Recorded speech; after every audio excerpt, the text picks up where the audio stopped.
Welcome to Chillin' 101. We hope this video helps. In this video, I will explain how to remove school extensions from your Chromebook.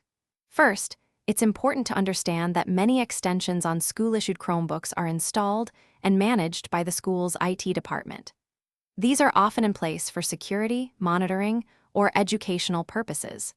Directly removing these managed extensions is typically not possible for students, and attempting to bypass these controls could lead to disciplinary action. Always check your school's technology usage policies.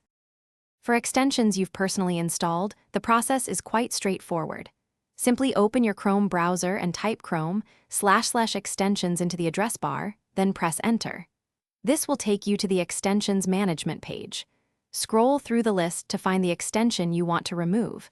Next to it, you'll see a Remove button or a small trash can icon.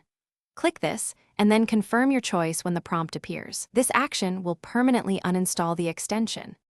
If an extension is managed by your school, you will not be able to remove it using the standard method.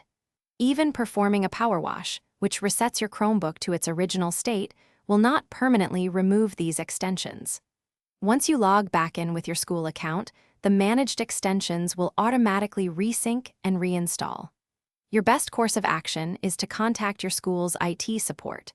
Provide them with a clear, valid reason for needing a specific extension removed or unblocked.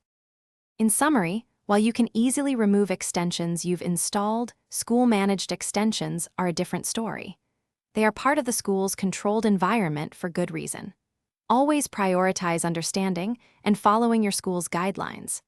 If you require an extension for legitimate academic purposes that is currently blocked, a polite conversation with your IT department is the most effective and appropriate approach. For complete freedom, a personal Chromebook remains the best option. Thanks for watching. Consider subscribing if we helped you.